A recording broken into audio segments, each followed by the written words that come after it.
Hello and welcome to another episode of the Uncommon Energy Podcast. On this week's episode, we'll be chatting about prize checking in the Pokemon TCG, what the rule book says, what the community thinks. It's definitely been a hot button topic this week.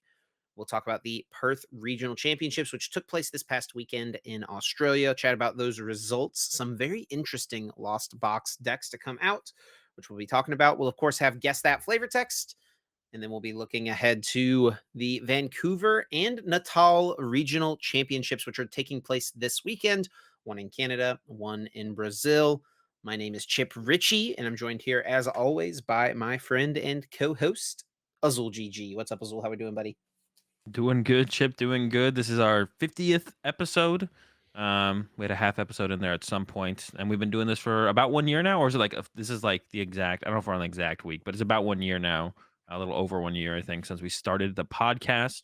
I think this is Was 1 year, man. This would be 52 weeks, right? Because we had 1 week where we had the half episode, and then 1 week that we missed when my kid was born. So this is 52 weeks. This is a year. Did we ever miss an episode? I feel like we We didn't. missed one. The week that my son was born, we missed. Okay. That was the one we missed. I know. Yeah. I'm So, dropping the ball, guys. I'm sorry. so almost 52 weeks in a row. 50.5. We got pretty Yeah, close. yeah. But yeah, excited for 52 more episodes coming up, another year. Um, Hopefully just do it bigger and better this next year around. I'm excited for it. Besides that, my week, I finally I've said this a lot. I haven't said it a lot recently, but I've been traveling so much recently. I have not streamed in like a long time or made like videos. Fake streamer. I did some of that this week. So made some videos, did some streaming, and hopefully going to be a little bit more regular like that the next couple of months because there's not as the travel to Australia really like it's just it takes a long time to get there and get back. So that's like really Would you say that you're getting into the swing of things? a little bit, not fully Okay, there. okay. I'm also going to Vancouver a little bit early because me and Lorelai are driving up, so we're stopping off for like a day in Portland, and then going the rest of the way the next day. So I'm driving up to Vancouver a little bit earlier than normally. Like fly in Friday, we're driving up on Wednesday or Tuesday. We haven't decided quite yet, so I got to figure that out. But yeah, Vancouver this weekend, playing in it. I usually say I'm excited to compete. I'm not excited about playing the format though, I guess. But thankfully, I mean, lucky for you, Chip, you don't have that problem because you're going to be casting. But how was your week? And are you looking forward to? Have you been to Vancouver before? I have not been to Vancouver, and I'm pumped. I've heard the city is absolutely beautiful. I've seen It is, pictures yeah. of it. I'm definitely really, really excited. Yeah, I missed it last year. I wasn't scheduled to do it last year, but it was also the same weekend as one of the Full Grip Games tournaments that I was casting at the time, and so like I didn't get asked to do that one for Pokemon. Andrew asked me to cast the full grip tournament, so I went and did that. But then like the week before the tournament, one of the other casters got sick and couldn't do it, and so the production company emailed me and was like, "Hey, can you do the tournament this weekend?" And I had to be like, "No, sorry, I've already got this like scheduled. I couldn't back out on Andrew." And so I almost went last year, but I didn't. I've never been. Really excited. I've heard it's an awesome city. And yeah, I'm casting. I'm looking forward to it. I'm actually going to be casting with Puka, which I'm super looking forward to.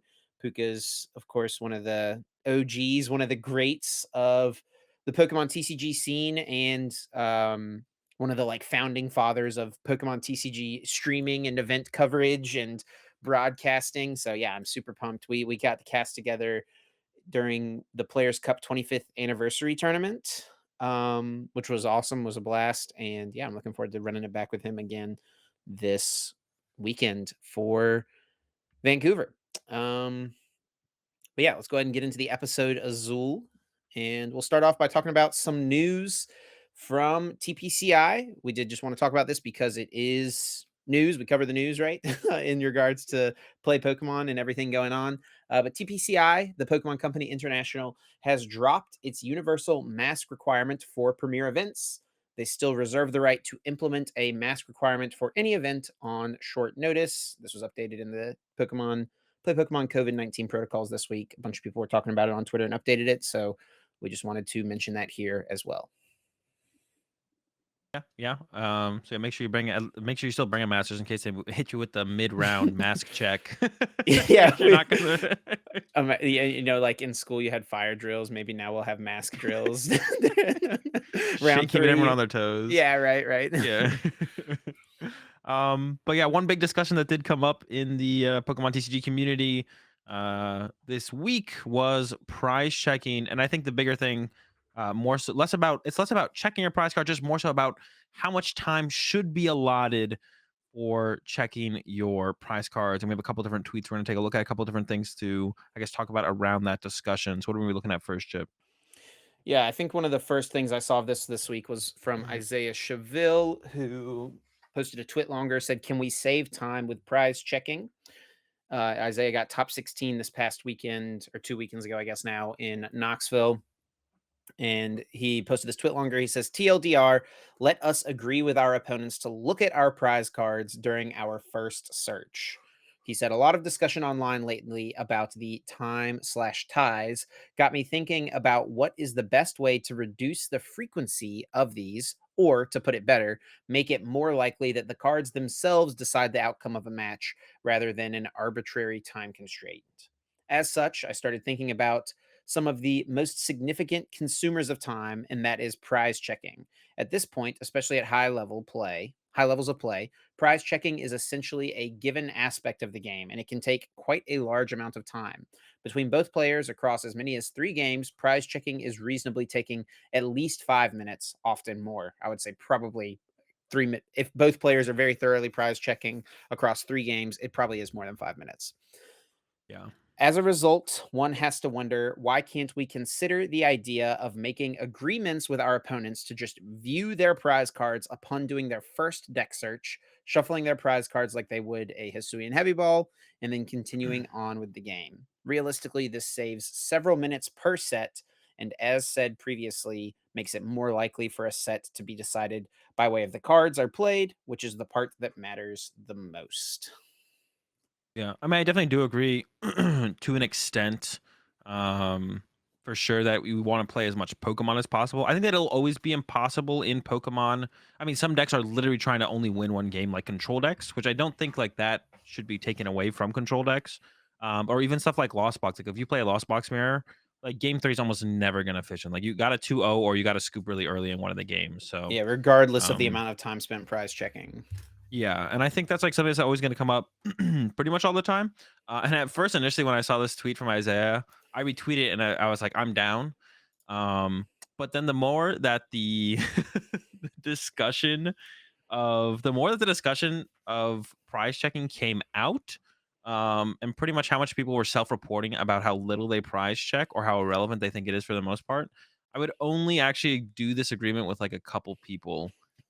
Overall, people who I know who are like previously diligent about checking their prize cards. So initially, I was just like the idea of it. I was like, okay, I'm down. Me and my opponent every round will just agree to look at our prize cards.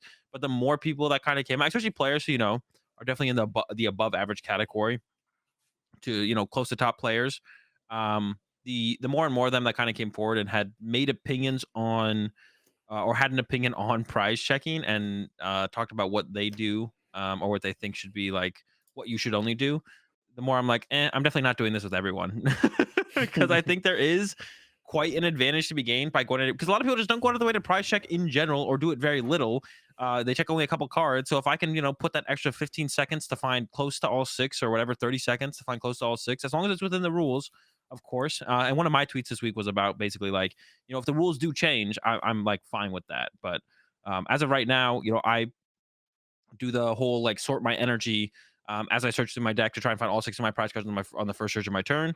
But if they change the rules to being like, well, you can only take, about like 15, 20 seconds on your first search, it's definitely not possible to find all six consistently of your prize cards. I mean, I'd be fine with that rule change as well. But as of right now, with the way things are, I'm also going to take advantage of that and try and find all six of my prize cards. And I guess specifically because I've been playing so much Lost Box recently, it's definitely a little bit more important to know all of your prize cards playing Lost Box than like any other deck in the format. So um definitely has been like a little bit bigger of a deal for that. I definitely like when I compare it to playing like Arceus and Mew last season, it definitely isn't quite the same. Oh yeah, I think Lost Box is a big reason why this discussion is coming up, because it is so vitally important to know if off of flower selecting, it is okay for you to lost zone a basic energy, like specifically, right? Yeah. Especially for these decks, like if you're playing Sableye and you play two psychic energy, right? And you flower selecting and see a psychic energy, you cannot lost zone that energy if your other one is prized most of the time, right? Of course, every situation is unique. Sometimes it'll come up that it has to be the correct decision depending on what the other card is and depending on the situation, the matchup, yada yada yada.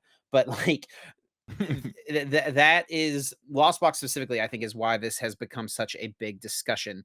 Um, and you mentioned it about being a skill. That was definitely a big part of the conversation this week. Is like, is this even really something that should be considered a skill? I'm going to pull up this one from Isaiah. This was from Dream Jew on Twitter. Tweeted, "Can someone please explain to me how prize checking is a skill?" Isaiah said, "I have won plenty of games because my opponent didn't check their prizes. Just because everyone has the technical ability to do it doesn't mean they actually do it. If it gives me an edge in a game, then I think it's reasonable to call it a skill." Yeah, I mean, it definitely is. I mean, if you just think about like anything that is like anyone can, I don't know, I'm trying to think of an example in my head. Like the one that just popped in my head immediately was like anyone could like learn how to, like computer code, right? But like doing it is still like a skill. And I'm sure that's a little bit harder than checking your prize cards as far as like it's developing a skill goes. But like you still have to apply, if you're someone who goes out of your way to make sure you're super time efficient with checking your prize cards. And I think there's a little bit more of a nuance to it than people realize. There's also times when you have to know it's not worth it to check your prize cards as well. Like Oh going yeah, into a for game sure. three, like Hmm. that's a big like the big thing. Like managing your time in a best 2 out of 3 is like a huge deal to make sure you can, like play 3 games, knowing when to concede a game, knowing when it's not worth it to check your prize cards, or even like, and I had someone reply to one of my tweets comparing it's like they were like, okay, why do some people, not, thoroughly check their prize cards going into game three? I'm like, that's the same thing as not taking the extra 5 seconds to think about what to quick ball away and just slamming quick ball and slamming a card, right? It's literally the exact same thing. It's like being less playing less optimally to be more time efficient, right? And they could take those extra 5 seconds to think a little bit more about what they want to quick ball away, and that's not against the rules. And as of right now, there technically isn't a rule that allows you to take that extra time to check for your prize cards on your search. But there's kind of been like what do you even call it? Like just like a It's like an general, unwritten rule, yeah, like like an unwritten rule that an exists. understanding. Yeah, an understanding that like you can take a little bit extra time on your first search to figure out what some of your prize cards are. And one of my tweets out was like basically, as of right now, I'm trying to find all 6 surprise cards on my first search.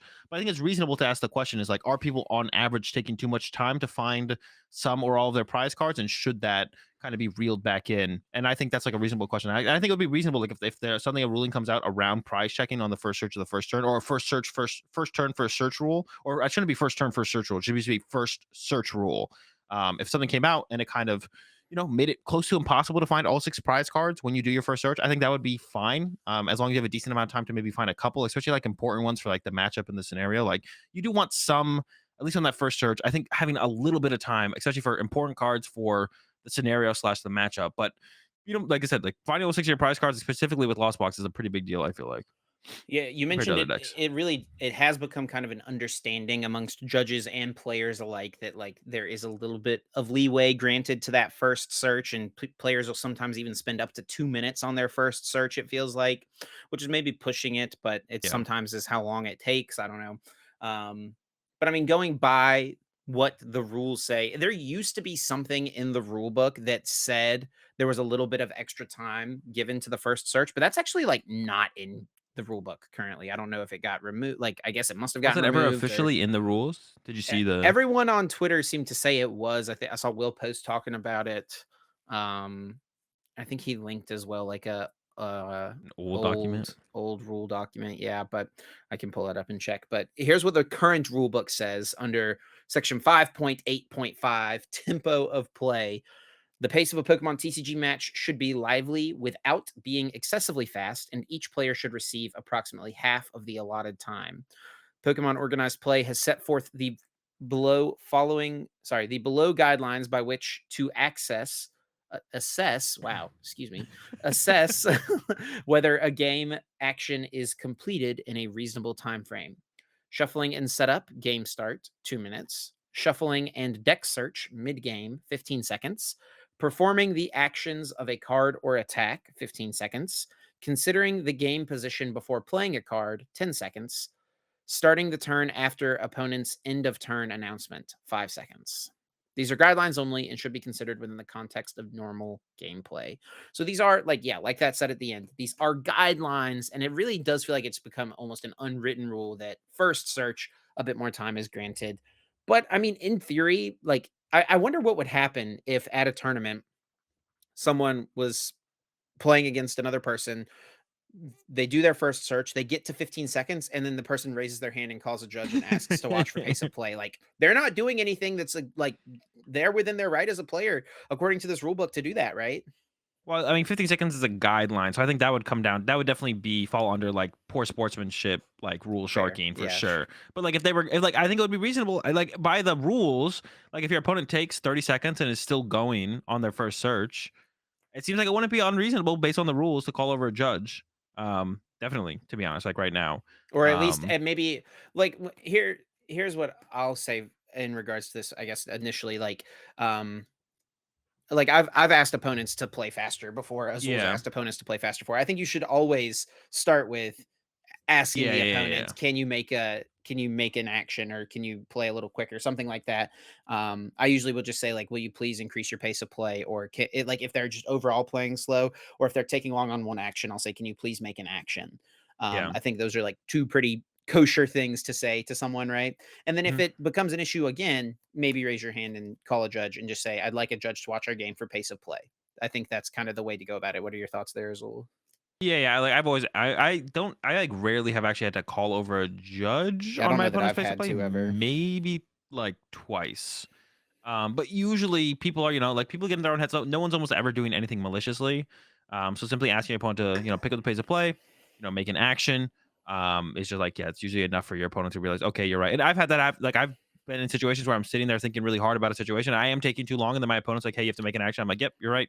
And I make my action. I've gotten plenty of, I've gotten plenty of warnings for playing too slow because I'm overthinking everything and trying to do everything, super meticulous and making sure I'm not making an error, and I've gotten my fair share of slow play warnings. Sometimes escalated to, or once escalated to a double prize penalty in an unfortunate game. But Finals of uh, LAIC for anyone who's yeah, uninformed.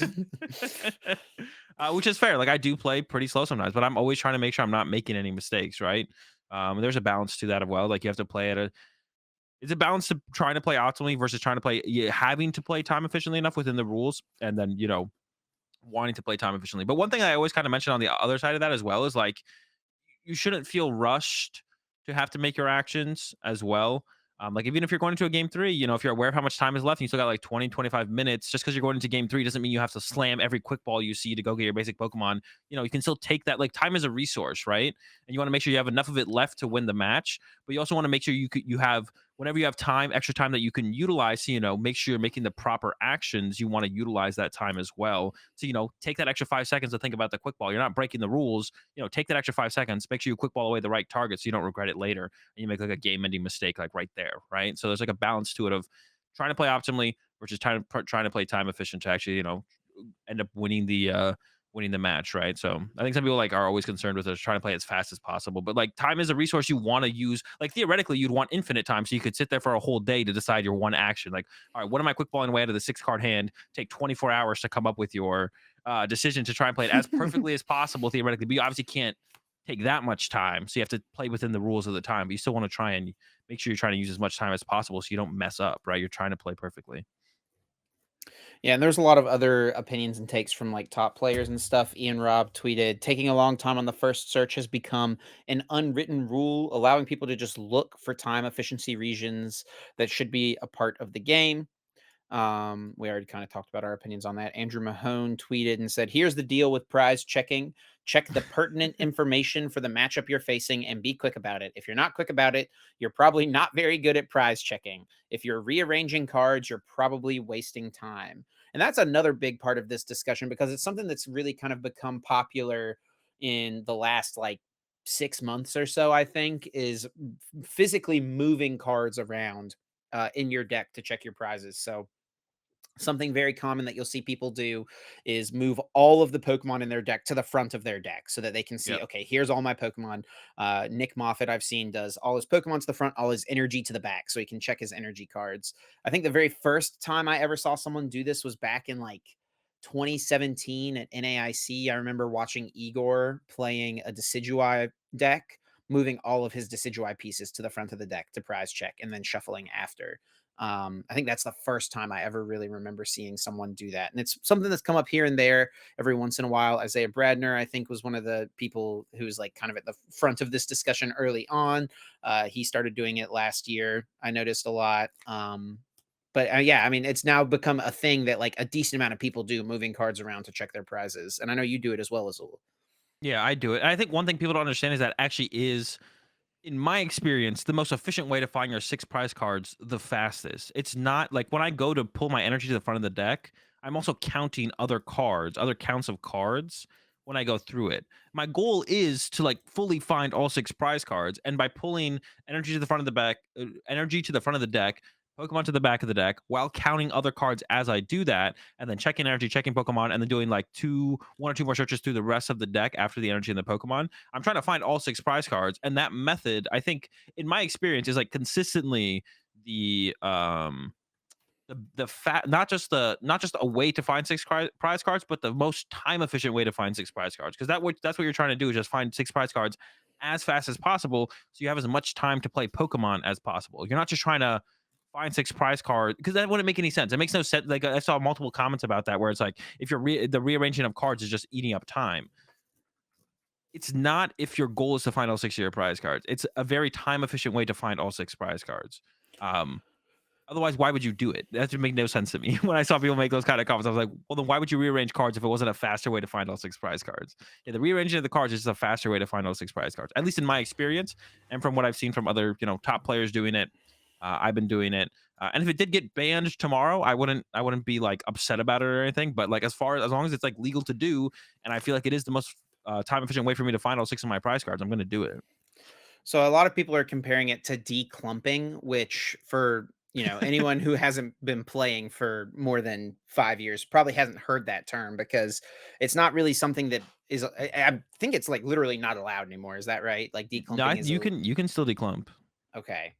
Yeah, so declumping, for anyone who doesn't know, is when you like, let's say you look through like the main thing that came up, and I used to declump back in the day because I didn't know it had no effect on your deck. So the biggest thing for me back in the day that I can remember was like whenever I would see my the double colorless energy stacked on top of each other, I would separate them because I thought, oh, I want to be able to increase my odds of seeing my double colorless energy, but I don't want all 3 of them to be on the bottom of the deck. But that's just not how it works. Once you riffle shuffle your deck 7 to 10 times afterwards, they could all be back together. They could all be separate. They could be all on the bottom. They could be all on the top. It doesn't matter. And back then, I didn't know. And I did thoroughly shuffle my deck back then as well, but I just had no idea that it had near zero impact on anything. And I saw like other people declump back in the day as well. As like back in like Yeah, 2011, 2012. like almost Um, every top player declumped for a long time, or like a decent yeah, amount of them, and it was definitely like a big discussion point. Like yeah, some people were very and when it comes down to it, if you're moving cards around in your deck with the intent of I want to separate these two cards, that is like a way to technically stack your deck, yeah, right? yeah. Because And in a random 60 card deck, it is like one of those random outcomes of however many exponential outcomes there are. One of those outcomes does involve those two cards being next to each other, right? Like even yeah, though there's two double colors next to each other, that's still a random outcome. yeah, that's one of the most tilting things these days when I like draw a hand on PDCGO or someone makes a comment, it's like, oh, you'd never draw that in real life, or that's not truly random. It's like the fact that you could draw 4 double turbo energy in your opening hand means your deck is random. Like, it's a possibility. Anything is possible. But yeah, Yeah. declumping is when you separate.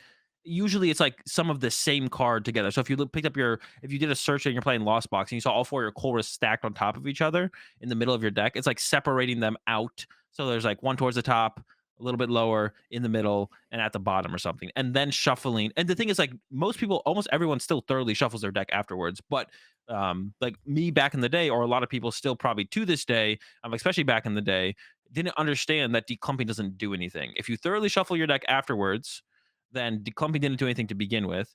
And if you don't thoroughly shuffle your deck afterwards, you're cheating. So you can only be Right. one or the other. And if you're not cheating, then there's no reason to declump. So basically, there's when you rearrange your cards to check your prize cards, it's basically declumping with a purpose of finding your 6 prize cards more efficiently, more time efficiently to save time is the point of declumping when you go to check your prize cards. So it's not quite the same thing, and the comparison is pretty silly in my opinion. Yeah, so like that was definitely something that a lot of people were making that comparison, saying that declumping is kind of looked down upon. Why are we rearranging our prize cards? And the thing is if you are shuffling afterwards, and a human shuffling a sleeved deck of 60 cards or 50 whatever cards, if once you've drawn your opening hand or 40 whatever it is, um, a human shuffling a deck is never actually humans cannot achieve true random, right? Like it's not we're not computer programs. PTCGO is actually technically more random than a human is, right? Yeah. But shuffling, randomizing to the best of our ability. If you organize the deck with the energies at the front or whatever, and I think like it has to be reasonable, right? You can't be putting your entire deck in deck list order as you're doing your You'd first have to be search. fast to do that in a I reasonable saw amount of I time. saw people joking about that. I think that would get into the realm of like, okay, your first search has been over 90 seconds. It's been over 120 seconds. Like, let's move things along here. And then it like almost feels like you have to shuffle more. I don't know. Um, so it just adds even more time to what shouldn't take that long. I don't really like super disagree with the Mahone take though. Like, I don't think I think in most decks it is acceptable to just check the important things really quick, right? And then like maybe figure out your other prizes like through your next searches. But it's just like with Lost Box specifically, it's become way more important, right? I guess a little bit. I think it's more important to know all 6 of your prize cards than people think, and it's one of those things where it's like kind of, min-maxing, I guess, a little bit, right? Sure. Where it's like you will lose not knowing all 6 of your prize cards, you will lose your win percentage will go down. But, like I said, there's kind of a balance to it, and this is what the top players try and do very well. It's like sometimes you have to give up going into game 3, you have to give up checking your prize cards, right, thoroughly, because the time that you save by not doing that increases your odds of winning the game than actually knowing your 6 prize cards, right? So it's like you want to be as thorough as you possibly can, as often as you can, up until the point where it no longer becomes time efficient to be as thorough as possible. So I mean, yeah, knowing all 6 of your prize cards pretty important. It'd be interesting if like a rule came out to be like overall where you just like checked your like not even like a gentleman's agreement that becomes like technically legal. Where it's like you could agree with your opponent for you to both to check your prize cards, but where it's like in the rules that you just look at your 6 prize cards before the game starts, like an official rule. Like that would be interesting if that ever happened. I feel like it wouldn't. And if it never does, I still think there is a lot of value in being time efficient with checking your prize cards. But I'm not like I said again, I'm not against like a rule coming out where you can't like take, you know, too long, can't organize your deck, maybe 30 seconds max, 45 seconds, whatever, to on the first search. Like a little bit of extra time for the first search, but not to the point I guess where it's gotten currently where people feel like it is like a reason for, a match not finishing.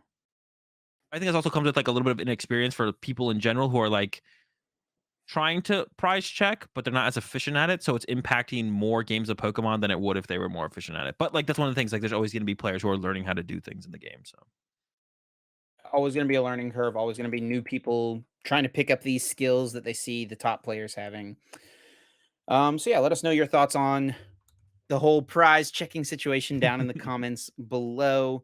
How important do you think it is to know all 6 of those prize cards versus the amount of time that it takes from your match?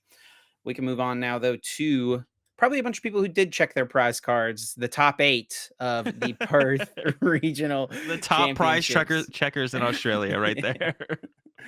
So, yes, there was a regional championships this past weekend in Perth in Australia, and we saw a lot of the kind of same names, the people we expect to see in top 8 of these Australian events doing well. Um, Natalie Miller, Christian Hasbani being 2 of the main ones there, both on the Vikavolt, by the way. We also saw Jake Lazari with Arceus Duraludon, Jeremy Evans with Lugia Archeops, Corey O'Leary and Derek Dow, both with Lost Zone Toolbox decks, and Joko Wong and Corey Munro with a Zacian deck and a Lugia deck, respectively. Yeah, so I wouldn't quite call it a Zacian deck. That's what I thought it was at Yeah, first, but it sorry, is like sorry. a It's a Lost Box deck it is with a a Lost Box Zacian. deck with a 1/1 Zacian V Star, which is still cool. Um, and this is like it's a Kyogre build. I had no idea what to expect until I pulled up the Limitless page and looked at the list. But yeah, it's a Kyogre Lost Box build with a 1/1 Zacian V Star. Um, Zacian V Star, for anyone who doesn't know, 270 HP. It's got the break edge for 200 and ignores all effects on your opponent's active Pokemon, so can hit pretty hard up against Gudra, would be like one of the things. And then for Metal, Colors, you're doing 310 damage. You do 30 damage to yourself. So it's an evolution Pokemon, so it can deal with Ice Q and Flying Pikachu. Hits really hard. I mean, it's just kind of a. We also saw a Zacian deck, not a Lost Box build, like a straightforward Zacian deck. Make day two at Bochum Regionals. So is Zacian maybe just kind of a slept on card right now, and just no one's put the time and effort in to try it out? I mean, I think a big part of why the card is good as well is just Zacian V being such a strong That's card. good. Like ever since Sword and Shield came out, this has been one of the best cards. It's really we haven't seen much of it in about a year, it feels like, but I mean, just its Intrepid Sword ability alone is I mean, just getting +3 cards on turn 1 going first is Lost Box. That's probably pretty good, right? Not And then bad. if you ever do hit energies on it, like maybe in the more dedicated Zacian deck from Bochum, you're going to be doing 230 turn 2, which is enough to KO things like Lugia V before your opponent even has a chance to evolve. So yeah, I think this is definitely interesting. Having a good answer against Gudra, which is probably a tough matchup otherwise, right? Also good against Arceus Duraludon as well, because Yeah, Arceus you'd be hit. I mean, 310 to an Arceus Duraludon is quite a bit of damage, and then you're not getting one hit KO by the Duraludon either. yeah. So there's plenty of instances where this card seems pretty solid.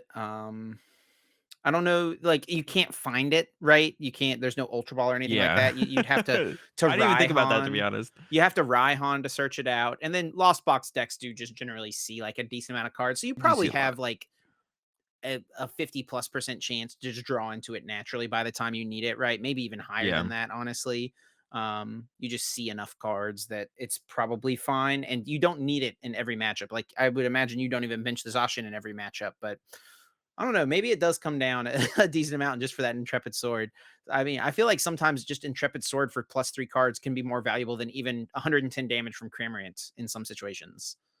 I definitely feel like I guess if you're going second, if it's like an awkward thing that you're punching with the cram, maybe just seeing the plus card. I mean, the thing is, like, you probably don't want to put it in play against Lugia or Yeah. weak to fire, so like Zard's just gonna clean you up. But the fringe matchups, even mirror match is probably not terrible because it has a ton of HP and it's a two prize Pokemon. So if your opponent has to two hit KO it, like you get a ton of efficiency out of it for a couple turns It's probably and decent make your against opponent work. Reggies as well, right? Yeah, yeah, definitely good against Regis for sure as well. Yeah, because you could even like Brave Blade and then wait to evolve and then evolve the turn after, so they can't like Regice to stop you, or just like play a switch card or whatever. So, because like Dragonite, yeah, Dragonite was always really good against Regis, or is really good against Regis. So I can't imagine this wouldn't be too much different. Probably still pretty good as well. But yeah, I mean, it's just like a um, decent attacker. And besides that, you got like the one thing that's like weird about the list that's a little bit off putting to me is there's only one of each attacker in the list. Like Yeah. Sableye and Cram are really good. Playing one of each of them feels a little bit sus. You just have like a couple bad flower selectings early on, or even prize cards like matter that much more now, right? If you prize your one Sableye, your one Cram, or whatever. Yeah, I mean, it does make prize checking probably easier, right? You only got one Sableye, or Yeah. like it makes it even maybe it makes it less important, right? Because you check your energy real quick. You've got more of your energy, so that's good as well. But then it's like you flower selecting into Sableye and something else, and you don't have to think, oh, is my other Sableye prized? Nope, you Yep. know it's not in the deck. So The you know most right prize there. checking efficient. See, and then we're talking about the best prize checkers in Australia. That makes sense. Why wouldn't you just be that much more efficient with your prize checking? There you go. Another plus, another plus. And this deck did make it to the finals, but it did end up losing to Derek Dow, who took down the whole event with his own Lost Box deck. And it is with the Lost Dogs, as people have called it, the Raikou Zamazenta. I don't know. Yeah. What do you think of the Lost Dogs, Azul?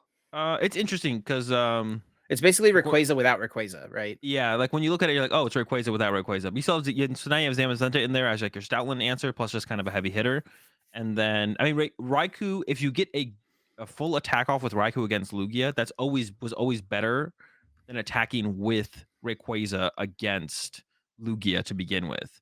But they play down Sparse, takes away the weakness if they're hitting with Lugia. They play Manaphy, takes away the snipe damage. So to work to get that damage set up, you do have to work a little bit harder. And we see two bosses orders in here, so Cram becomes a more viable attacker for removing Dunsparce and Manaphy from play. And then there's a Sableye in there as well as like your main go-to way to remove Dunsparce and Manaphy from play. And you have like the Temple of Sinnoh in there to potentially deal with the Wash energy that a couple people have been playing in Lugia. Um, and actually, one thing I would want to mention is I'm pretty sure um, how do you pronounce it? Yoichi also won with the exact same list in seniors, who's one of like the most accomplished seniors players this year, or is it Yeah. juniors? Yuichi in Seniors? seniors. In seniors. Okay, I Seniors. thought it was Yeah, seniors. Yeah, and they got second place this year at OCIC as well. I think they played. I think that this is the deck that they were playing actually. I think Was so. this deck? And now it took. I mean, the next Australian tournament, it took first place in seniors and masters. So there's definitely some merit to it for sure. Definitely some merit, despite the lack of Rayquaza. Because like I said, Raikou is the better attacker against Lugia, and then all your mirror match stacks up about the same. I will mention though, there's like no you don't have a heavy hitter for like the Gudra and the Arctura matchups, though. That's like where it might come up a little bit short in those matchups. Like Raikou still puts a lot of damage in play if they have two Pokemon, and then Zamazenta still hits hard, but you don't have like not having something like a Dragonite or a Rayquaza definitely is probably something that the deck wishes it had in those matchups. Yeah, no, like I guess you have Raikou, so there's no reason for like you're not playing Kyogre with Raikou, but yeah, having to rely Yeah, on that. Yeah, the double boss is really cool with the crams, like you mentioned, makes it a more of a threat, and it lets you chase down those Manaphies a lot more efficiently, or the yeah. Dunsparces, whatever it might be. Also, in something like the Mew matchup, it makes it even easier to just take out Genesect as well, right? With Cramorant. Um, so yeah, I'm a big fan of the double boss. Also has the Temple of Sinnoh in here. This is a card that started to pop up in a lot of Lost Box decks as well. Like it's solid against Lugia, but I feel like it's mainly here trying to combat like Wash Energy Ice Q. It's like a That's scary it. tech there. It also can be good against stuff like Reggie's, right? Shutting off the gift energy can be nice, but you're not really disrupting Reggie, so it's not quite as relevant. Yeah. But yeah, Temple's just kind of like a decent stadium right now, and this build doesn't really want to play Pokestop, I don't feel like, right? You don't want to, you play way too many supporters to worry about Pokestop, right? Hmm. Um, I don't know. Training Court would probably be pretty decent, but Temple of Sinnoh seems Yeah. solid too. Yeah, there's just too much wash in the format. I mean, there's not that much wash in Lugia's. Like I even looked at the stats in the online tournaments the other day, and it was like 0.06% Yeah, of I feel like Lugias are playing Wash, Wash. It was a yeah, little bit more popular. It was like 23% in day 2 of OCIC though. So like I think it's decent. Like, and yeah, you never know when like SQ's not really popping up, but what having is the Sinnoh that? there, IceQ's not really popping up, but having the Sinnoh just in case you hit an IceQ is nice as well. So, and it does deal with the Wash in the Lugia deck if they do play it. So it's just a kind of like a nice stadium to have. Training Court's probably the most powerful stadium in Lost Box, but yeah, there's definitely some good benefits to the Temple of Sinnoh for sure. And looking at the rest of cuts, there was another Lost Box. I guess we could just mention really quickly. Looks really similar to it might actually just be your I think 60 it yeah, it from is. from OCIC. OCIC. Yep, it is. So yeah, same 60. Deck is still good, right? I think you've said like you would change a couple things of this list, right? If you wanted to play it moving forward. Like I know you've talked about Raikou V and stuff, right? Yeah, I think that's like the main thing to adding would be a Raikou V. I don't know what I cut. Maybe we'll try doing the one cram thing, but the more I like play Lost, the more playing Lost Box at Knoxville, like I use double cram so often. Like it's really good in the Yeah. mirror match as well. I don't know. But yeah, Raikou V probably is just worth including, And for sure. then we see a couple Lugias in here, Jeremy Evans and Corey. Jake Lazari getting top 4 with the Arctura. Shout outs to Jake, who said he tried to take it all the way because last week Azul did predict that Dura would win Perth. Got to top 4, couldn't quite take it down though. Unlucky. Um, Congrats to Jake though on the finish. And then we saw Natalie Miller and Christian Hasbani in top 8 with the Vikavolt. What do you think of the decision there of probably two of the best players, definitely the two most well-known players in this top 8, choosing to play Vikavolt for this tournament? I mean, if it's not Lugia, I agree with the choice. So that's basically how I feel about it overall. I think Vikavolt like a pretty solid deck overall right now.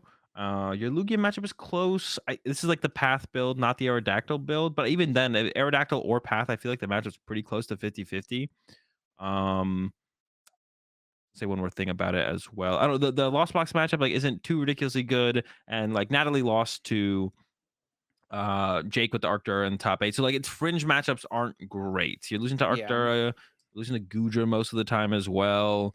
So yeah, once you get to the fringe matchups, it's not great. And then it seems like a lot more of these Lost Box decks are playing heavy Raihan counts, which also is not great for Vigo Vault. So yeah, I mean, I'm not surprised that they're both in top eight, but also not surprised like with what everything else that was in top eight that they weren't able to get too much further than that because we saw the Lost Boxes with the Raihans, and then also the or one of the Lost Box had the double Raihan, and then the Arctur. Like those, it's hard for Vigo Vault to win a tournament. I feel like because you hit any of those fringe matchups towards the winning in or in top eight, you're just kind of cooked right there. You don't really have a good chance against them ever. Yeah. Yeah, it just depends on how the matchups fall. Matchups are definitely pretty polarized, and whenever one of your best matchups in something like the Lost Box is starting to play cards that are just naturally pretty good against you, the Zamazenta and the Raihan, Oh yeah, like the you Zamazenta is going mentioned, to be super good against it. Or not the Zamazenta, the Zacian V Star is probably also like is even though there was no there is Raihan in that build actually. There's one Raihan. But yeah, the yeah. Zacian V Star is like anything that's just like a big Pokemon. They don't even have to do that much damage. Like if they're just not getting KO'd and they can keep attacking, it's tough. So yeah, Zamazenta also falls in that category as well. Yeah, so it definitely feels like Raihan kind of on the rise in the Lost Zone decks. Do you think that's a trend we'll continue to see moving forward, like Raihan versions of Lost Box being maybe a bit more popular than something like the Kyogre or maybe like the Turbo Lost Zone or anything like that that we've seen in the past? I mean, yeah, it's just really good with Raikou to be honest. Like, and it's really good with any of the triple different energy attacking lost zone attackers. So Raikou, Rayquaza. I mean, that's kind of Zamazenta the main even. two. Zamazenta, yeah. So it's just good with those. It's just really good with those. So if you're playing Raikou, you're probably playing some count of Raihan for sure. So it just comes down to like, are the Raikou builds the most popular builds? If they are, more Raihan. If not, less Raihan. Yeah, so congratulations to Derek Dow on getting the win down under in Perth with the Lost Zone deck. Yeah, seems pretty good. Do you think like this build of Lost Zone will maybe like moving into this next two tournaments? Do you think there's a chance like this becomes the more popular way for the deck to be played, or is it still Rayquaza maybe up at the front? I think it'll just be Ray for the rest of the format, to be honest. And I don't think like there's really a front runner either. So like I think that's reasonable. But yeah, I think it'll just be Ray. Like it seems to be it seems to be overall more people's favorite build. And yeah, a lot of people just like to have. I feel like one of those things that it goes back to, which is like a bad reason to play a deck, because it really should just come down to what you think has the best win percentage. So if you're trying to play a Lost Box deck, it shouldn't be, oh, I have Rayquaza, I can one hit KO anything. It's like, yeah, but do you need to one hit KO anything? You shouldn't just like be like have like a Yeah. blanket safety net of like, oh, but I can get one hit KO with anything with Rayquaza. It's like, okay, you're not wrong. You can one hit KO with anything with Rayquaza. But what's in the format? What are we trying to one hit KO with Rayquaza? And if it's just better to just play like just the Raikou build without the Rayquaza, be more consistent about Raikou, it's possible that's just the better build. You shouldn't think about it in terms of like I feel like sometimes people get like lost in this kind of whole thought process of like having that kind of safety net thing where like it definitely is like a growing phase when you like become a better player. That becomes less of a thing you kind of concern yourself with, and you should only eventually concern yourself with which deck you think gives you like the best chance to win as far as like the decks you're comfortable with currently. Sometimes it's okay to go into a tournament and say, I'm gonna take a loss to Arceus Duraludon. Yeah, you can Right. lose like you can lose to Gooj. I don't know if I'd lose to Arceus Doradon. I actually think Arceus Doradon is one of those decks right now where I kind of want to Yeah, make sure I yeah. beat it. But you can definitely lose to Gudra. Like, you don't have to be able to one hit KO a Gudra with a Rayquaza if your deck can already beat Arctur. You don't have to also be able to beat Gudra. Gudra kind of sucks. Just take the L, you'll be all right. And from that, Azul, we can move on to everyone's favorite segment of the podcast. Guess that flavor text. It's Azul's turn to pick this week, so I'll let you take it away, Azul.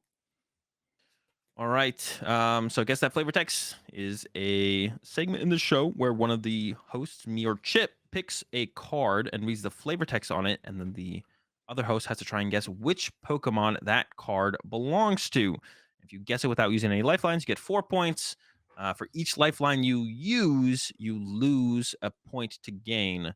Now, at the beginning of this podcast, me and Chip were talking, leading up to the podcast, what are we going to talk about this on the episode. And I was like reading. I was my turn to pick a card, so I was reading through. I was looking at cards while we were talking, and I was just kind of talking out loud. And I said, "Oh, this one would be too hard." And Chip said, "No, I've got it." Very cockily. Without even So knowing like anything yeah, about it. so I'm locking it in, and I think it will be a tough one. But Chip, are you ready for it? Maybe I was a little overzealous here. Let's see. It faces strong opponents with great courage. But when at a disadvantage in a fight, this intelligent Pokemon flees. So a courageous Pokemon faces strong opponents with courage. All right, read it. Let's read it one more time. It faces strong opponents with great courage. But when at a disadvantage in a fight, this intelligent Pokemon flees.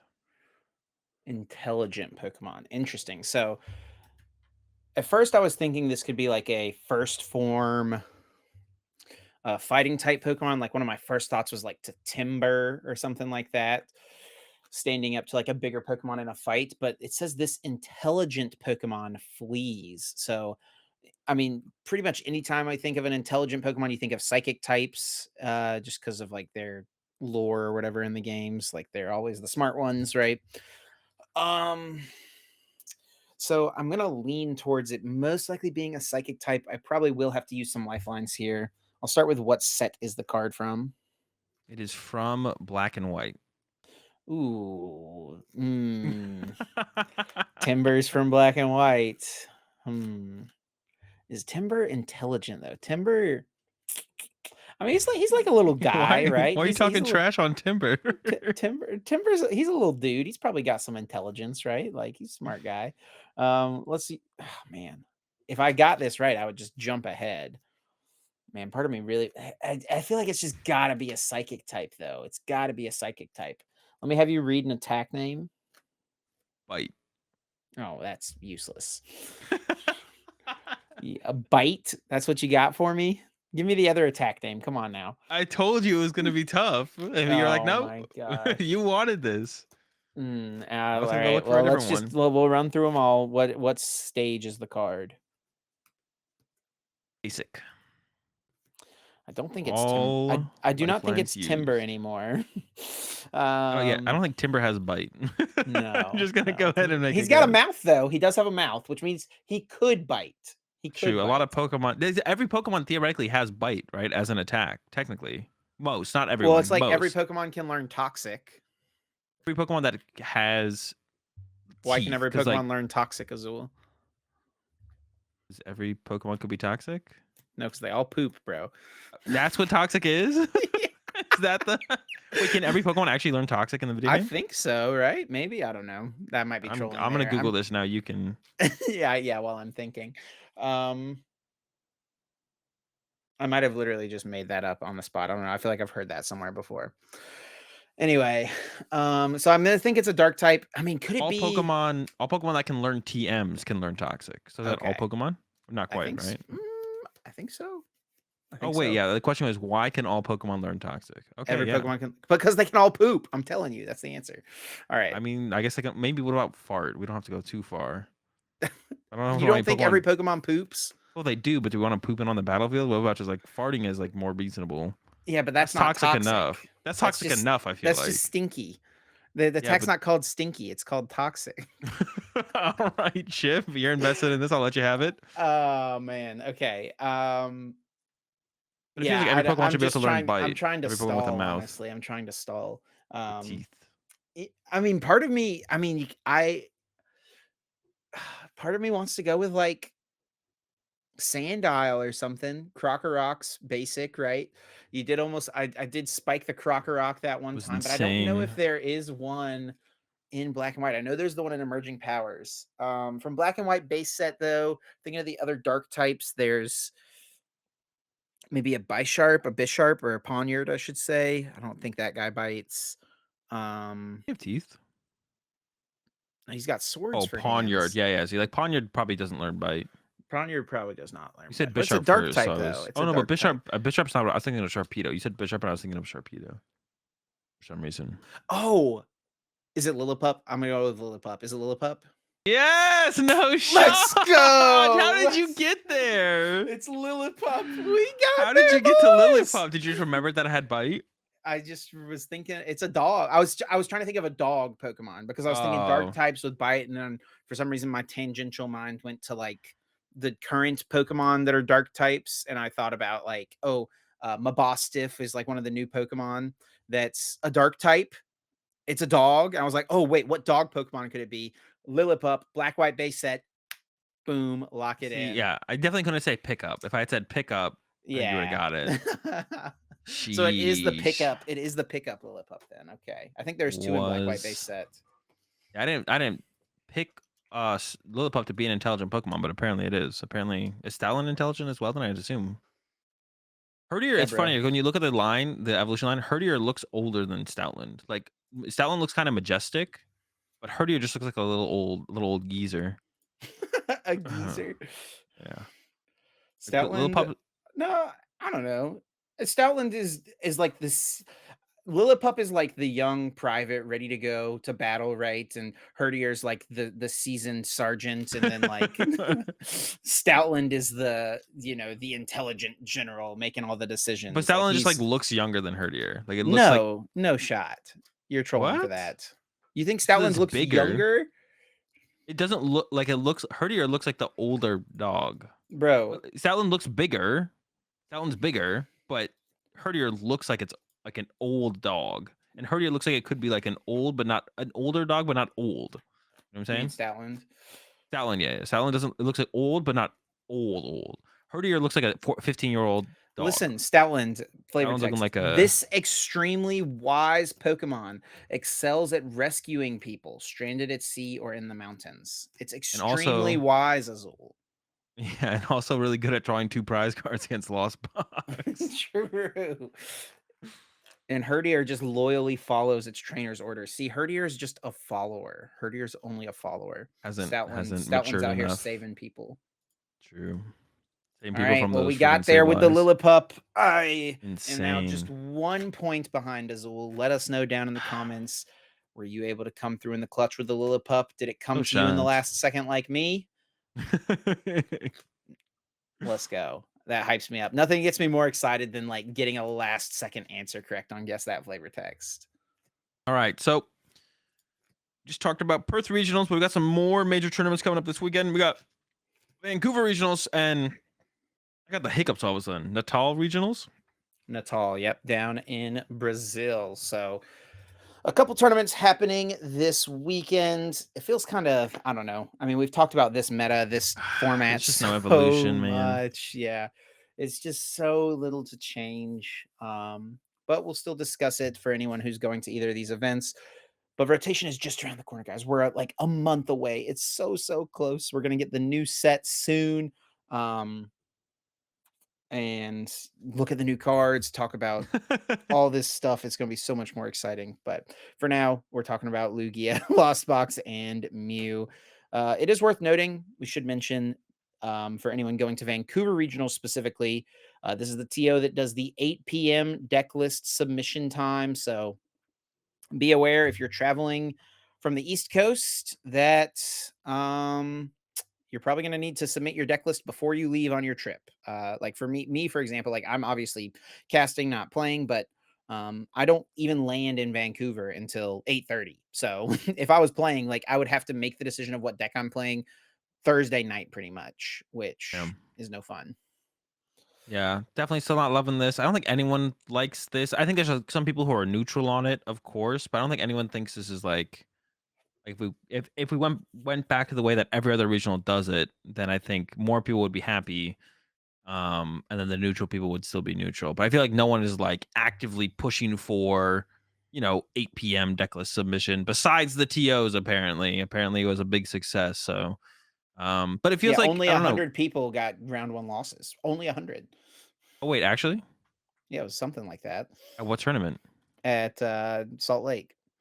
Because of lack of Whatever the first one was, San because of Diego, San decklist Diego. errors? Yeah, because people didn't submit their lists. Wait, really? I Maybe it thought I wasn't heard that that many. I thought I heard that everyone submitted their lists on time. That is not true. Oh, That okay. doesn't happen at any tournament. Well, yeah, yeah, yeah. I thought that's what I saw them say. So I was like, okay, maybe it did work. Maybe because like, it was like a thing that no one I liked. There think was they a lot did of tweet about it. buzz about it. So like a lot of people heard about it, which means everyone heard they have to have your deck list submitted by 8 p.m. and then everyone submitted their deck list by 8 p.m. So I was like, I kind of followed that train of logic and I was like, okay, maybe that makes sense why everyone got their deck list submitted on time. Because that's what I thought I saw was that everyone submitted their deck list on time. But I could be wrong on that. Yeah, I don't think that's right, but I will. Is that more Um, than the average? That's a lot. If it was 100 people, that's like 10%, right? Yeah, that's a lot. I don't know if I wanna rescind that statement because I don't know that it's 100% accurate. I think they did tweet something about it, so I'm gonna try to find it, but yeah, Azul, get us into this. If I can find it, I'll talk about it, but get us into this first point here. All right, so let's start off. Let's talk a little bit about Lugia, the Lugia cycle, where we at.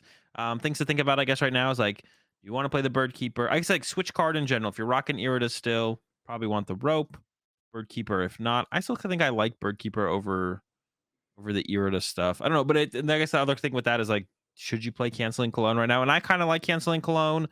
Now we did see the two Vika Volts that made top eight at Perth. They were not playing the Aerodactyl, but I feel like there's enough Aerodactyl out there right now in the Mew, some Vika Volt builds, because like just at Knoxville, we saw Alex Szymanski making top eight with the Vika Volt Aerodactyl. So, and also the biggest thing I think with that would be I would want to play it as an answer for Arctura more than anything. So I'm kind of digging. I just said I'm not digging the Irida, but I think I am digging the Irida with the Canceling Cologne, I think is how I would go right now. Not a huge fan of the Wash Energy. I don't think it does enough against the Lost Box decks, to be honest. Like it does do what you kind of want it to do, but everyone has like Sinnoh in their Lost Boxes right now. And I think it will be pretty popular. So I think I would take the extra step as a Lugia player this week and just not play the Wash Energy. So I'd probably rock like Irida. No switch card though, I don't think. I don't think I'm afraid of paralysis stuff this week. So I personally, if I was rocking Lugia, which I won't be playing unless I get last minute convinced, if I was playing Lugia, I'd probably be playing the Irida package with the Canceling Clone because I want to beat Arctura and I wouldn't play Wash Energy. Yeah, I actually like um I kind of like Collapse Stadium in Lugia right now, to be honest.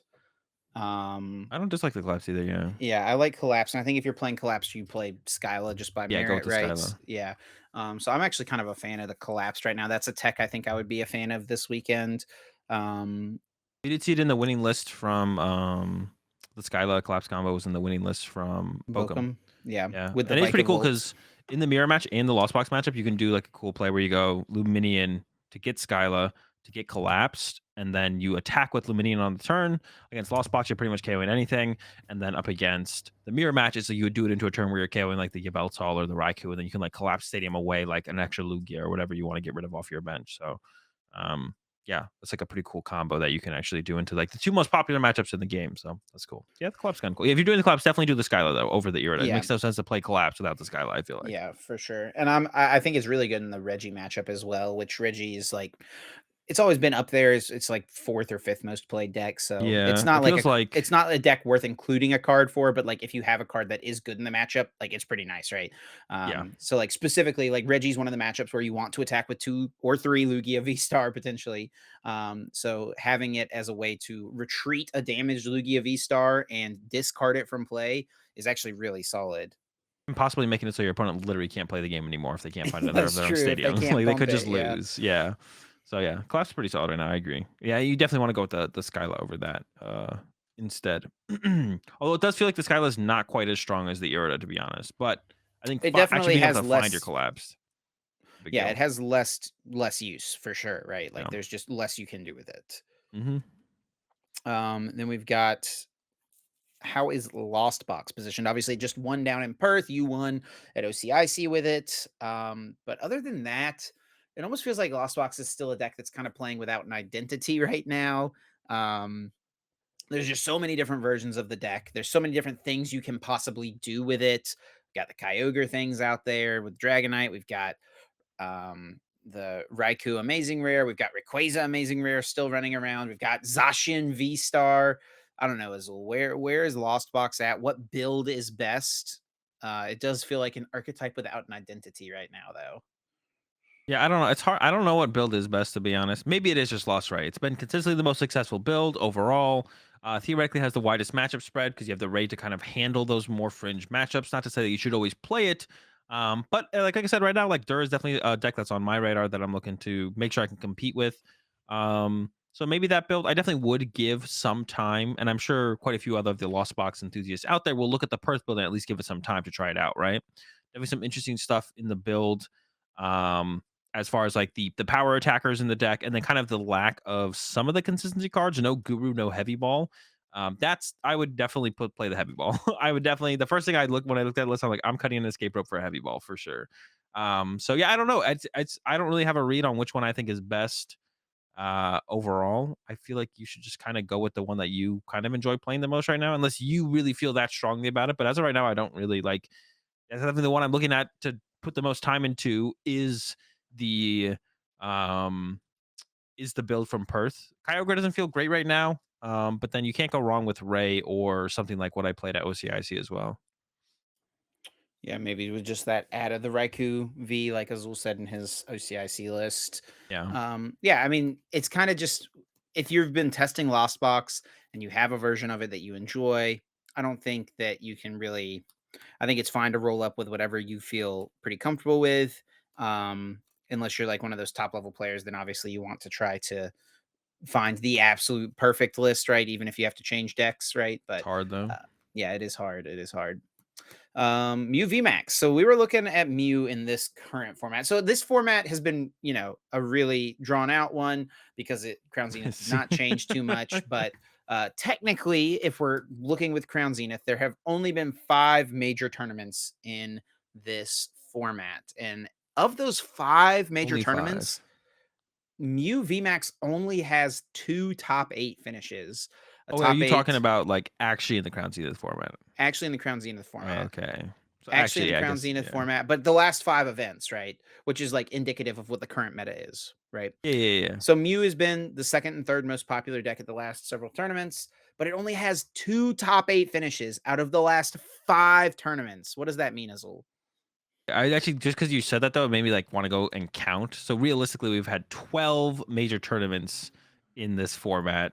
But yeah, I mean that's not expected. Like usually I'm predicting Mew to be a contender for at least a top 8 slot in most of the regionals. I think that it has to be that generally Mew does not pair well into most Lost Box builds, especially when they're rocking like the Drapion Sky Sealstone, right? Um, and I think that's Lost Box has been more popular than ever, right? We saw like that huge spike after, or it started to climb up heading into Melbourne, right? Like Florida, it was getting it's just been progressively getting more and more popular, and now we're looking at Lost Box as a 20% deck at most of these major tournaments now, and most Lost Box builds have a favorable Mew matchup. I think it's like really the only thing that's changed, right? Like it's the only thing that's changed. We're not seeing like more Lugia players add Drapion or anything. It's just Lost Box is more popular. Lost Box pretty good against for the most part, not all builds, but most builds, especially the Kyogre builds or Drapion Sky Sealstone builds, they just have a really good Mew matchup. I think that's what's hurting Mew right now. All right, if we go back all the way to LAIC, the very first internationals, the very first tournament in this format, um, not including Crown Zenith, obviously. You said it's 12 tournaments, right? So that's I think so, yeah. 96 possible top 8 spots. How many do you think Mew has out of 96? Uh, I don't know, The answer is 6, it's 9. 9. Okay. 9 out of 96. And if we look at the last 5 events, the last month of Yeah, tournaments, it's 2 out of, whatever 8 times 5 is, right? So 40. yeah, 2 I out of know 40. that. So it's definitely been hurting recently, and but the only real meta shift has been an increase in Lost Box, right? Because there was even an increase in like Arctura and Gudra, which are good matchups for Mew. And those have kind of tapered off a little bit. Reggie's has always been sitting about the 5 to 7% range, right? I guess also another deck that has been more popular recently has been the Vika Vault, right? Which I think does also have a good Mew matchup. And specifically, if you look at Natalie and Hospani's list, they played the Pumpkaboo. So they like usually there's like one vacuum in there. So it's like you get 2 prize cards with Raikou, you knock out a Genesect, and then Drapion draws 4 on a Mew VMAX with the Sky Sealstone. It's not much easier when you're rocking something like the Pumpkaboo in there, right? Like you go Mew, get a quick ball, get the Pumpkaboo, Pump Stadium, win the game, right? So I don't know. Yeah, it's like all these decks that are popping up now are they just have I feel like most of them just have good Mew matchups, and that's what's kind of hurting Mew more so than anything. Mew still has like a solid blue game matchup, even arguably favorable, but when you can't beat anything else, excuse me, you're gonna struggle, right? Yeah, it's matchups across the board just don't seem that good, but I don't think its meta share is gonna go down. I think it's gonna remain, At 12. yeah, that 12 to Yeah, we might see 10%. 10. I mean, I Yeah, think this was like the lowest it's ever been was at 11.7 at Knoxville. I think it's the lowest we've seen it. We're probably not going to get any data for Perth, but it's a little bit harder to read into it too much because it was only a 96 person tournament, right? So, um, which, by the way, shout outs to Perth because that was their largest regionals ever, so good to see the game still growing. what was the increase though? Now I'm like It curious. was I like actually want to know. 88 to 96 or something like that, 85 All to right, let's 96, something go. like that. So Still that's a growing. sizable enough percentage, right? That is though. That is still a pretty big like. I mean, percent increase. It's still fine, I guess, right? Yeah, for Yeah. sure. But yeah, I think Mew will still. I think we could see Mew drop to maybe under 10. We could see it in the 8 and 9% range. To be honest, I wouldn't be like that surprised. But it has been floating solidly around the. We saw a pretty big jump at Orlando. I want to say up to 16%, or was that actually Knoxville? No, that was Melbourne. Actually, I think Melbourne got up to 16%. Um, but it's usually around the 12%, 11% at Knoxville, I think, and then I could see it dropping under 10 because it feels a little hostile for Mew right now. Not terribly so. Like Mew's can beat Lost Box, you can beat Vika Vault's pretty tough. You can beat Vika Vault. Like, you can beat these decks, but you only want to take so many slightly unfavorable matchups or even reasonably unfavorable. Yeah, and even, like, looking at the day 2 in Knoxville, which is almost like a better thing to like, you wanna look at the overall meta for tournaments, but, like, as far as what is really finding tournament success, you need to look at day 2 meta Yeah. share. Vagavolt is the second most popular in Knoxville, right? And Mew is third most popular, so it's, like, dropped. Oh, wait, no, this is not in order, sorry. What is this No, it ordered is. by? No, it's Meta share definitely percentage. not. It's definitely not because Lost Box is 11.9. It should be number 2. We'll click on a thing and make it. Oh, if only I Oh, had tried to do that. wait, that's so weird. What is it? Oh, it's based. What is? Oh, it's based on points on the right side on how Oh, well the deck. sure. That's weird. Wait. Why can't you So it's change it? done better. Yeah, you should be able to change this, I would think, right? But no, can't. Mhm. But it was still one of the more popular decks in day Hmm. 2. But it did drop down to 5th most popular in day 2. The Mew did. Um, 1, 2, 3, 4. Yeah, 5th most popular in day 2, which is I don't know, pretty interesting. Like it goes from 3rd to 5th. And then if we look at something like Melbourne, we can pull that up. Statistics, it goes from second most popular to third most popular. Like it, and it's a pretty sizable Yeah. decrease as well, down to 9% of the day 2 field versus 15 or whatever it was, or 12 Yeah. that it was in ICIC. A little bit. I don't know. I don't think it's like too big of a. I mean, I think I it's like there's such a small percent of like the top players that are choosing to play that also Mew, impacted. right? Yeah. That impacts it a lot. And that it goes back to like the discussion we had around Mew back last season, right? It's like Mew's the broken deck, but none of the good players are playing it. So when is the tournament going to be that all the good players try to play Mew? Obviously the tournament, the format's a lot different than it was back then, I think. Um Mew has definitely gotten a little I think its matchups are much worse than they were back then, right? Yeah, definitely. It's just not. It's not as power. It's not. It was the Lugia of the format back then. Yeah, Um, but the mirror match was definitely more volatile. And I think there was like more reasonable hard counters to Mew, where like if you really wanted to beat Mew, you'd beat Mew. You can't really do that against Lugia, so right. So we've talked about a little bit tougher. Vikavolt a little bit going into this weekend. For the two tournaments, how do you think it's positioned? Uh, Probably about the same to be honest. Like I said, Arctur is like a bad matchup, and that's like a deck that I currently am feeling like I want to beat. But me and my group was considering Vikavolt for Knoxville. Decided to not go with it in the end, but I think it's still pretty solid. We see two of them in the top 8 of Perth. Struggles with some of the fringe stuff, and yeah, lost Ray or just kind of lost some decks with the Raihans in general is a pretty close matchup as well. But it does feel like you definitely have an edge against Lugia for the most part. But is it worth it at the cost of feeling like you struggle against so much of the other fringe stuff? I don't know if it is worth it to be honest. I think it's solid though. Like I think it's solid. Like I'm thinking about in my head if I would want to play it or not. But I'm not currently like I'm not a huge fan of like potentially running it. Probably not gonna play it, but I think it's like a solid choice overall. I don't think it's like bad. Like Guja, we're not seeing like the Guja numbers we saw before or anything, so you don't have to deal with anything like that. So it's always gonna be solid. How do we feel about Reggie's going to this format? Rahul Reddy's coming off of back-to-back top fours, top four at OCIC, top four in Knoxville. It also got top 8 in Welcome. Shout outs, we always joke about how European players don't like to play Regis for whatever I like to play reason. Reggie. Shout outs to Sin Cobber, who played it, got top 8 in Bochum with it. Nobody got top 8 with it in Perth, though. What do you think about the Regis right now, matchup spread wise? I think it's about the same. I don't think anything really changed for Reggie like at all. Should I just stop asking this question about every single deck because, like, nothing's Yeah. changing? I mean, yeah, it's a long format, right? Like everything's kind of fleshed out for the most part. Yeah, I mean, like it feels like there's actually it's starting to get a little bit better for Reggie because there's like less Ice Cube, less Flying Pikachu, right? I think the way 'cause the format's getting fleshed out to the point where it's like those decks were never really great before, but people were trying to, try to make some cheese work, trying to hang on to that dream of winning a tournament with the Flying P.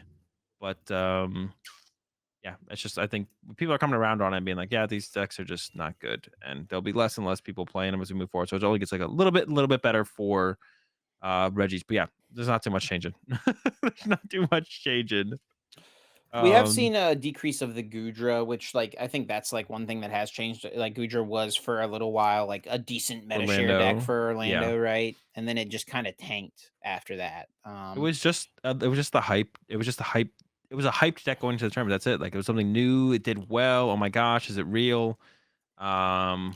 Turns out. The deck's got a bad Lugia matchup. Like, I don't think you can. Yeah, it's hard to feel confident playing anything that has a unfavorable Lugia matchup, and it feels like it's one of the things I kind of hate about the current meta or about Lugia specifically is like I feel like some decks should be able to like take like bad Lost Box matchups to just like beat Lugia. Like you should be able to like take a deck like Gudra and be like, okay, I'm gonna put a bunch of stuff in this deck for my Lugia matchup, and maybe some other matchup suffers.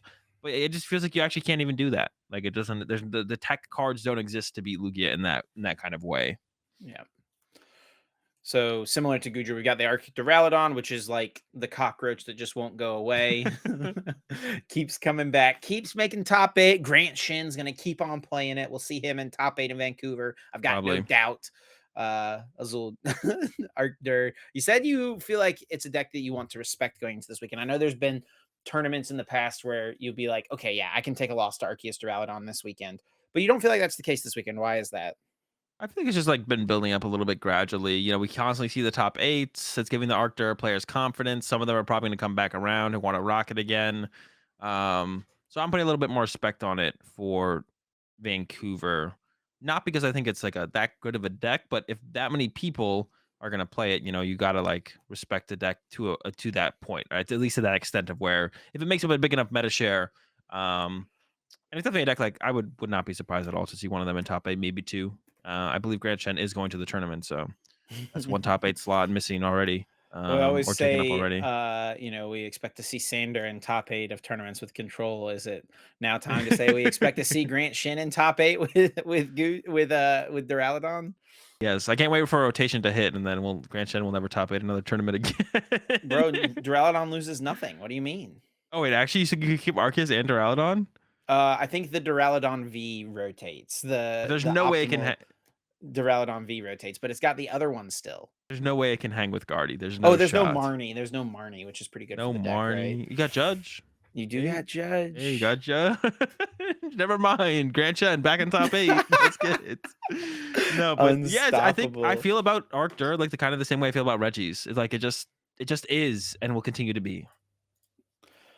So now we can get into some of the more fringe decks. There's We not. saw It feels like they're kind of been falling off a little bit, to be honest. Like there's like less of them to talk about. fringe decks. I mean, that's just what happens whenever Yeah, the a meta is meta this gets long. more fleshed out. But I mean, we say that, but then at the same time, we look at Knoxville results, one of the larger tournaments of the year, 1,200 people, and we see Piper Lapine in top 8 with the Palkia, and we see Brandon Salzar getting second with the Eternatus, two very fringe decks, right? So Yeah, but that's like I feel like there's nothing else past that for sure. I feel like. Well, there yeah, is like sure. people are still playing Arceus Flying Pikachu, but like I mean, we can only count so much stuff as fringe deck. Some other stuff is just, like I could show up with a theme deck, but like, or, I could show up with some like random. I could play Quad Wheezing, but that deck's not very good, right? Like, although I think that deck actually beats Lugia. Quad Wheezing does, but you Yeah. don't beat much else consistently, like at all. You do like beat Lugia though, in my experience with the Quad Wheeze.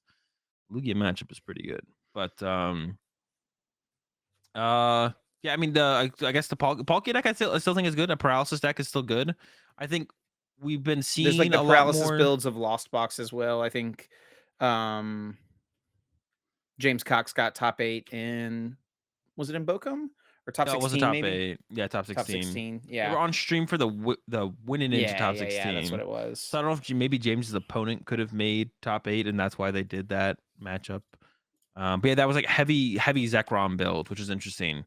Definitely cool. The double Zekrom to try and lock up some stuff up against the Lugia matchup. But I don't really feel like, I don't feel like Process is that good. And most Lugia decks I feel like have a switch card.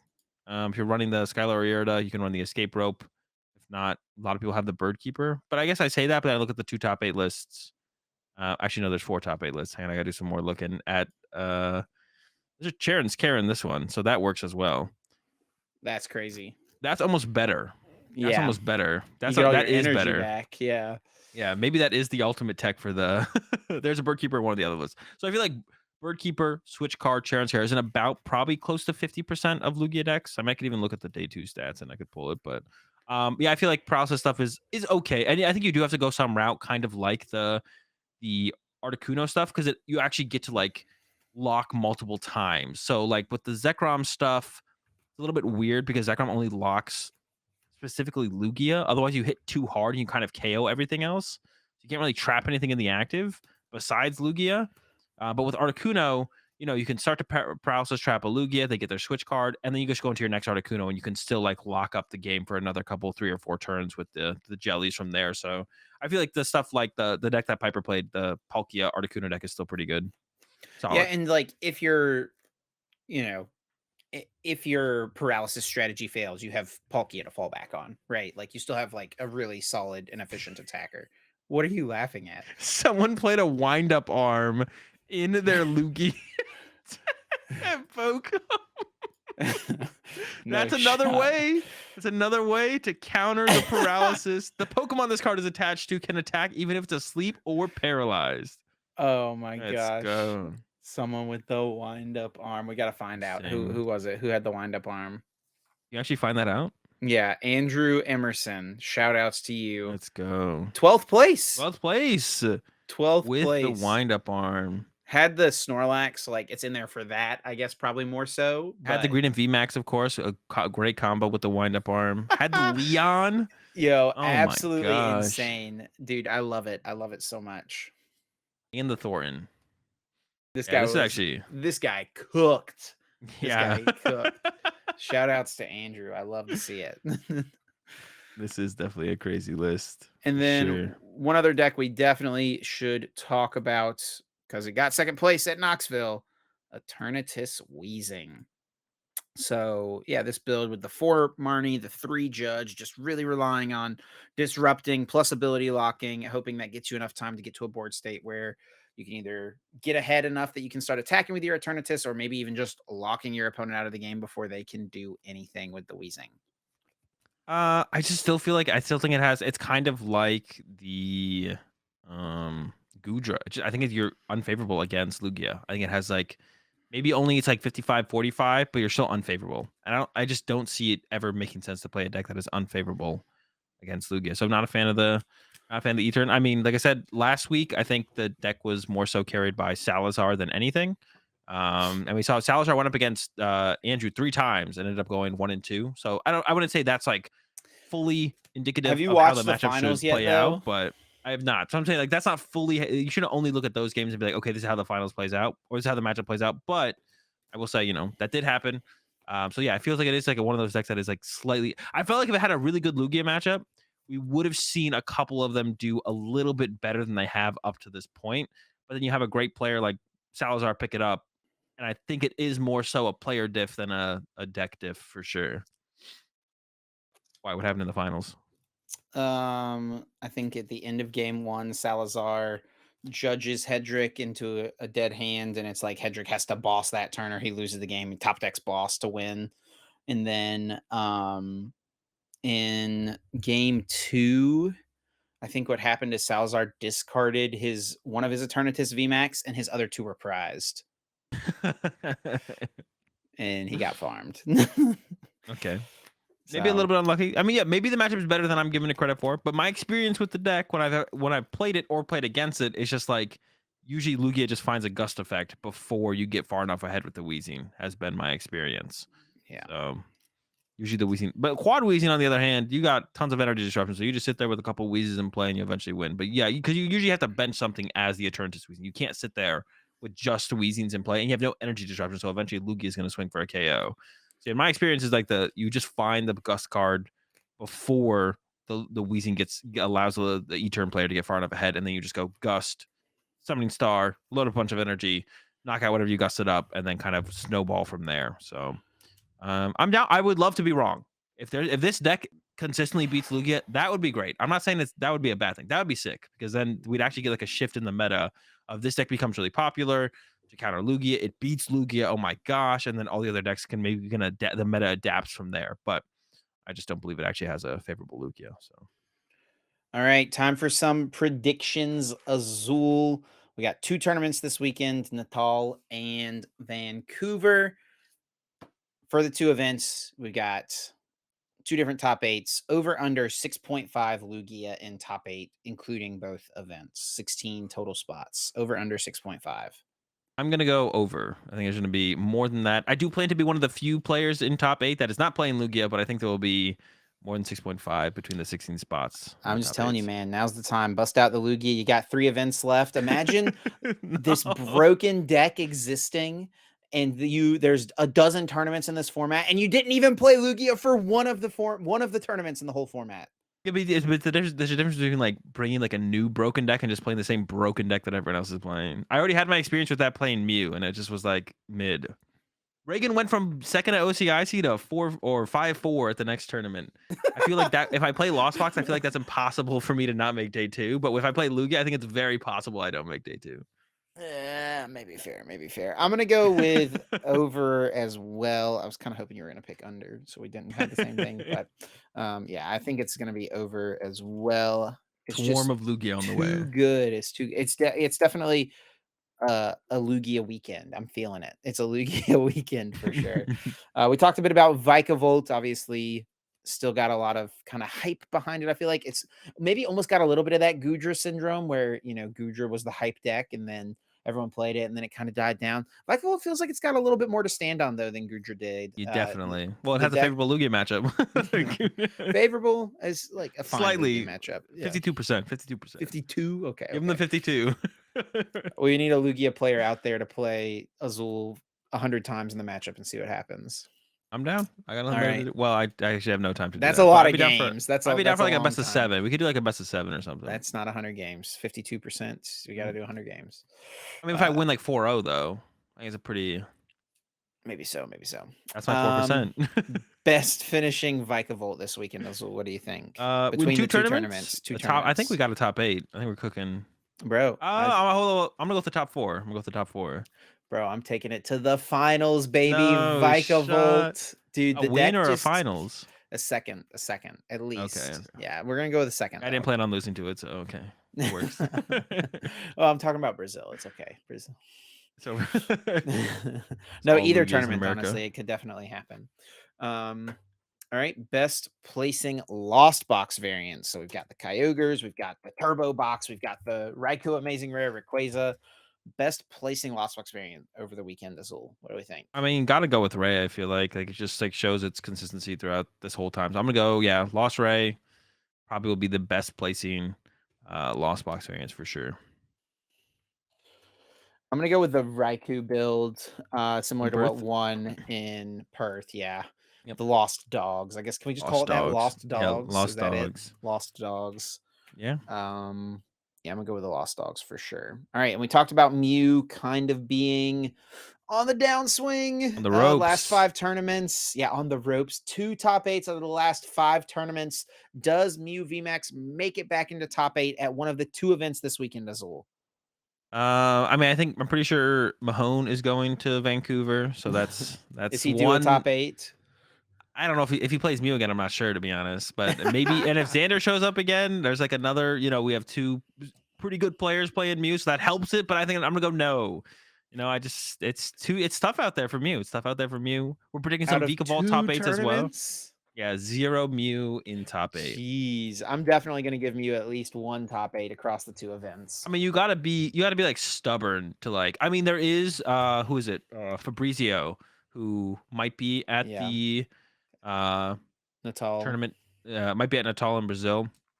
Um, there definitely is some players, some very good players who are still continuing to play Mew, but I think it's too much. I think it's become too much at this point. I'm gonna go no Mews in the top 8s. And last prediction question, Azul. Fringe deck to make day 2. We can't really say rogue deck. I don't think there's really any opportunity for a rogue deck to pop up. We're not gonna see a Rotom V-Star come I'm out gonna of go pretty nowhere. far out for these fringe decks. My fringe deck is gonna be Blissey. I'm gonna go with Blissey. Well, yeah, Whoa. I'm not gonna say something like Etern Weezing. There'll be an Etern Weezing in day 2 of Vancouver, probably. Yeah, It's not yeah. fringe enough. No, it's not fringe enough after just getting second place. I'm gonna go with good old faithful Zorro box, baby. Come on, Zorro box. You can do it. Day 2, no problem.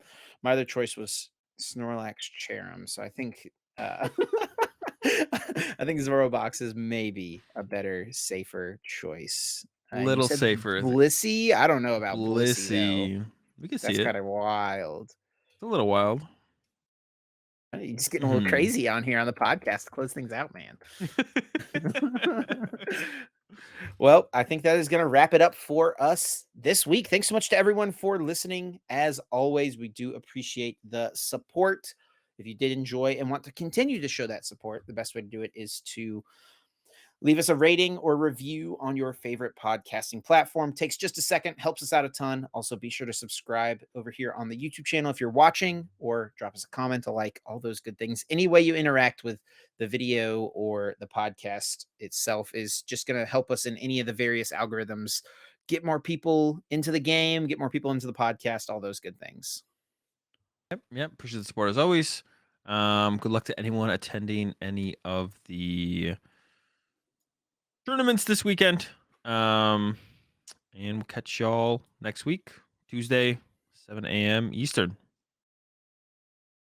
And if you want to stay connected with us over on socials, I forgot to Oh. say that. The best way to do it is over on Twitter. You can follow myself at Chip Ritchie, Azul at Azul GG, at Azul underscore GG, Score excuse GG. me. Yeah, got to get that I underscore. didn't, I was like, I don't think he missed it this time around. I was like, I thought I heard him say I it's just missed it. like, I uh, missed it. And then in the follow the podcast, podcast at uncommon underscore energy. Thanks for the support as always, he did guys. it. And we'll catch you guys next week. Peace.